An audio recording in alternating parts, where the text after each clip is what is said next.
Ojo con los aplausos, señor Sánchez. Cuantos más decibelios, más años caen.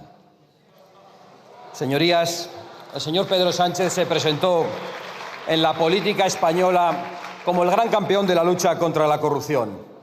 Con ese empeño y de la mano del señor Ábalos, 24 años de prisión, motivo por el que hoy no puede acompañarnos aquí, presentó la moción de censura que le hizo presidente del Gobierno. Pero desde mucho tiempo antes se había paseado por los platós de televisión y por las tribunas pontificando sobre la limpieza en política con todo descaro. No me va a temblar el pulso en la lucha contra la corrupción, decía en julio del año 2014. Y lo del pulso es verdad, lo hemos visto hoy. Tiene el señor Sánchez un aplomo sorprendente con la que está cayendo. Siempre parece salido de una relajante sauna. Relajante y lucrativa deberíamos añadir, porque según Koldo, 19 años de prisión, tanto la carrera política como el patrimonio del presidente del Gobierno están envueltos en ese vapor inescrutable. Pero nada de eso le impedía al señor Sánchez mostrarse muy contundente para hablar de corrupción. Y en septiembre del año 2014 también nos decía: todo compañero, se apellide como se apellide, si comparece en un juicio oral será expulsado. Por aquel entonces no estaba tan impuesto el disparate del lenguaje inclusivo, pero creo que todos entendimos que se refería a compañero y compañera. Se apellide como se apellide. Le gustaban mucho ese tipo de frases grandilocuentes, muy de la escuela Zapatero, que parece que han seguido también en todos los terrenos. Ese mismo año el señor Sánchez nos decía: la corrupción es veneno para la democracia y lo que prueba nuestra voluntad de extirparla es si somos o no firmes en su combate. Lo más firme que se ha hecho en esta legislatura sobre corrupción ha sido el aplauso ultradecibélico que le han dado todos ustedes al señor Ábalos en pie en esta Cámara. A estas alturas, creo que se puede decir que lo único que han combatido ustedes es a los jueces, a los fiscales, a los policías, a los guardias civiles, a los periodistas y a los políticos que han investigado y que han denunciado su corrupción. Pero eso es ahora, porque en el año 2015 se atrevía a ponerse como modelo de virtudes. Yo creo en la política decente, nos decía, en la política fundada en la ejemplaridad. Y ser ejemplar no es solo cumplir la ley, sino hacer política desde la moralidad más autoexigente. Han oído bien, pero lo voy a repetir. El señor Sánchez hablaba de la moralidad más autoexigente. Y decía esto de la moralidad más autoexigente el jefe de Ábalos, el pasajero de Koldo, el yerno de Sabiniano, el esposo de Begoña, el hermano de David, el socio de Arnaldo, el cómplice de Puigdemont, el capo de Leire y el pana de Zapatero. Ese hombre que llegó al Gobierno en el año 2018 y que sigue ahí sentado, nos explicaba lo mala que era la corrupción. La corrupción actúa como un agente disolvente y profundamente nocivo para cualquier país. Disuelve la confianza de una sociedad en sus gobernantes y debilita, en consecuencia, los poderes del Estado. Pues sí, así es. Su corrupción, señor Sánchez, ha sido y es un agente disolvente de esta sociedad. Su corrupción, señor Sánchez, está debilitando los poderes del Estado de Derecho. Es decir, los mecanismos que deberían funcionar para que las bandas del crimen organizado, como la suya, no puedan hacerse con el poder como lo han logrado ustedes. Usted no es que los debilite, es que directamente los socava. Voy a tratar de resumir lo que está pasando como cualquiera concluiría de la lectura de los informes policiales e incluso ya de las sentencias. El entorno de Pedro Sánchez se ha enriquecido ilegalmente, desde pisos hasta joyas, pasando por programas informáticos y trabajos hechos a medida. El PSOE se ha financiado ilegalmente. El PSOE sí. Y todavía más grave, con ese dinero se ha pagado a una trama que se ha dedicado a extorsionar, a coaccionar, a sobornar o a acosar a quienes estaban investigando esa corrupción. Es decir, a jueces, a fiscales, a guardias civiles, a policías, a periodistas e incluso a políticos, que también lo hemos denunciado, porque toda la basura y todas las mentiras que ustedes han propagado también en esta tribuna usted sobre Vox y que han sido desmentidas una a una, obedecen al mismo bulo y a la misma intención: tapar toda la porquería que a ustedes les llega hasta el cuello. Todos sabemos que esa es la verdad, todos. Lo sabe usted, hasta Pachi lo sabe. Todos sabemos que esa mafia se diseñó cuando el presidente se tomó unos días de descanso porque estaba enamorado. Lo celebro, francamente. pero por muy enamorado que uno esté, no se puede diseñar un ataque al Estado de Derecho. Oiga, que su biografía, señor Sánchez, no va a ser una novela romántica, no van a pasar a la historia, que es de lo que usted habla de vez en cuando, como los amantes de Teruel, que su única biografía la estamos leyendo en los informes de la UCO y la vamos a leer en las sentencias judiciales. Y mientras, usted, en esta situación, se dedica, señor Sánchez, a hacer vídeos diciéndonos que hace mucho calor, que nos hidratemos, que bebamos agua y que nos pongamos crema. Pues sí, igual hace mucho calor y le ha debido afectar también al equilibrio, porque es un insulto a los españoles que usted se ande con en estas circunstancias. Cuando Sánchez se presentaba en esta Cámara como azote de la corrupción del Partido Popular, se ponía ingenioso y le gustaba repasar el abecedario. Hace poco también lo hacía y nos decía de la A a la Z, de Ayuso a Zaplana. Yo he hecho la prueba. A de Ábalos, B de Begoña, C de Cerdán, D de Delsi, E de Eres, F de Ferraz, donde está la guarida de la trama, G de gerente del PSOE, imputada en la causa que se investiga por desestabilizar las investigaciones judiciales, H de hidrocarburos. Creo que esta es la que más le preocupa de todas, ¿verdad, señor Sánchez? La de los hidrocarburos. Es verdad que en la enciclopedia de la mafia de Sánchez me faltaba la ñ, pero en otras muchas había varias opciones. Por ejemplo, en la P, ¿qué ponemos? Puente, Paco Salazar, Plus Ultra, Parador de Teruel, Pegasus, directamente PSOE o directamente P.S. Y desde luego la Z es muy fácil. Podía ser Zarrías, pero no, la Z es Zapatero. De hecho, dentro de la caja fuerte de Zapatero, que era una caja fuerte del Partido Socialista, había otro abecedario de joyas, pero el expresidente Zapatero no está imputado porque fuese por ahí asaltando joyerías, sino por distintos vínculos criminales que acababan todos en el Consejo de Ministros que preside Pedro Sánchez y que está sentado aquí delante. Zapatero es el enviado de Sánchez. Y siguiendo la lógica del señor Sánchez, si el enviado tenía más de 1 millón de euros en joyas en una caja fuerte, ¿cuánto tiene el que lo envía? ¿Cuánto tiene usted? Siguiendo su propia lógica, señor Sánchez.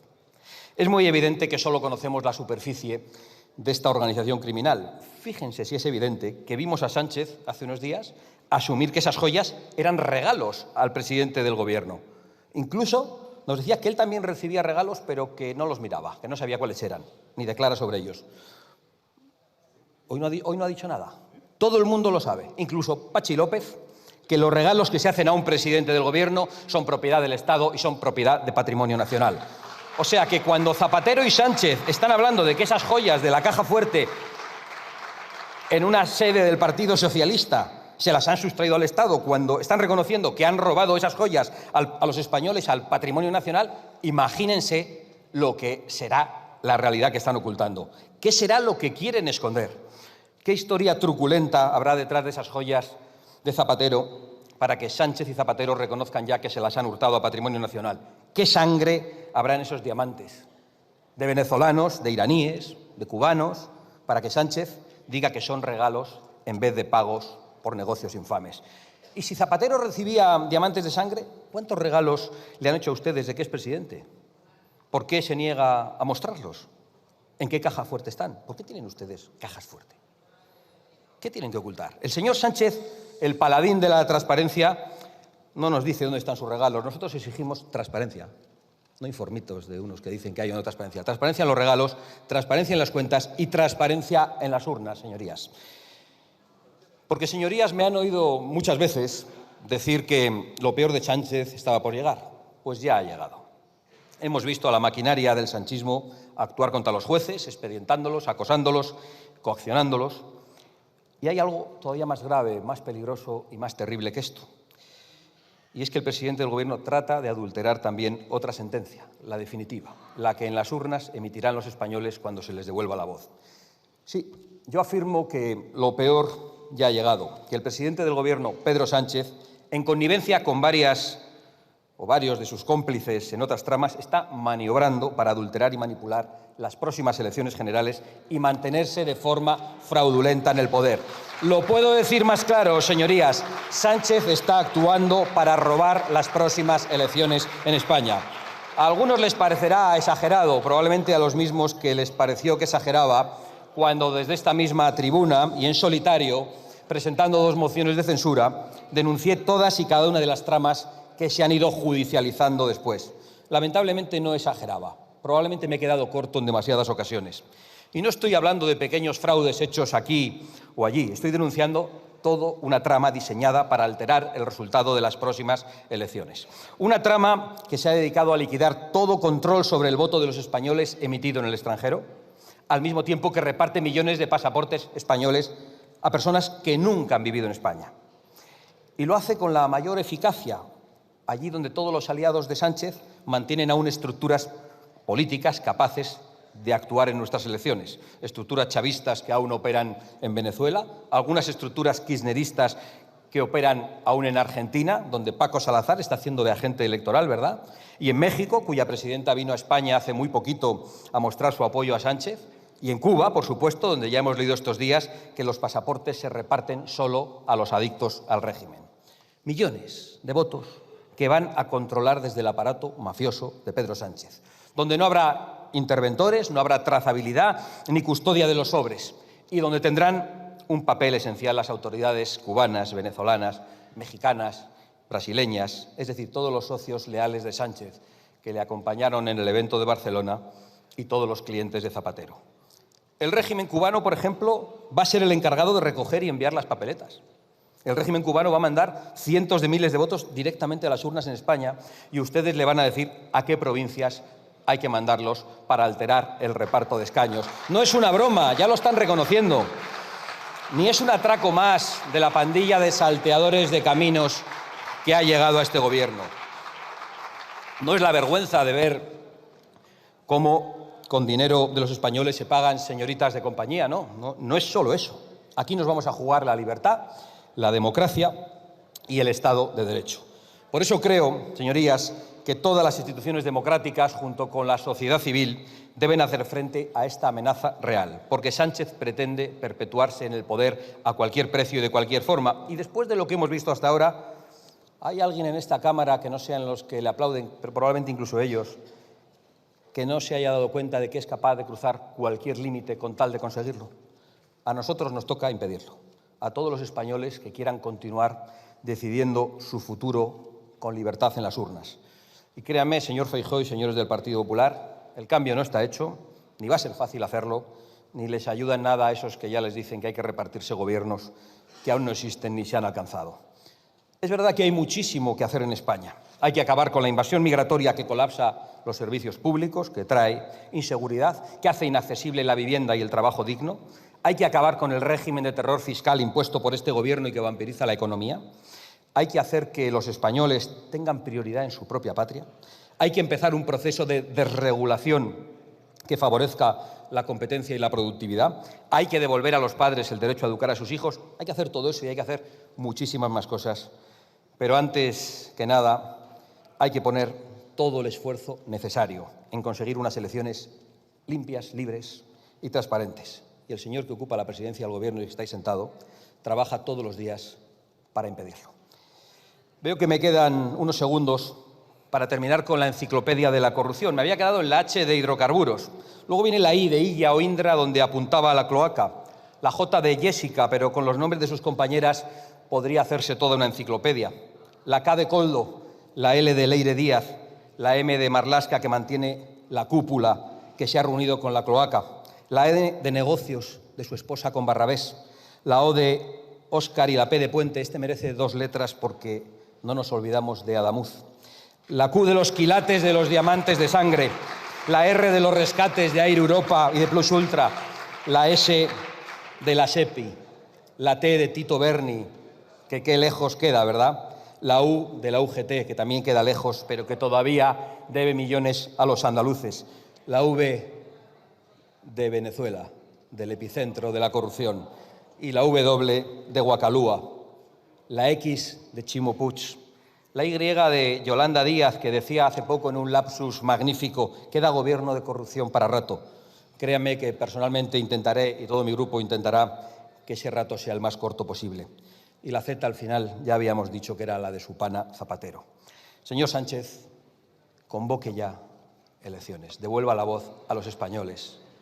¿Qué hace ahí sentado todavía? ¿No le da a usted un mínimo de vergüenza? ¿No está cansado de fingir aplomo, tranquilidad? a ratos mezclada con la irritabilidad que no puede soportar por tener que escuchar todo esto. No le da vergüenza, ni un ápice de vergüenza. No sabe lo que piensan los españoles en la calle. Convoque ya elecciones. Ya sé que usted ha hecho de la resiliencia su bandera, pero le tengo que decir que las cucarachas le ganan en resiliencia y eso no las hace admirables.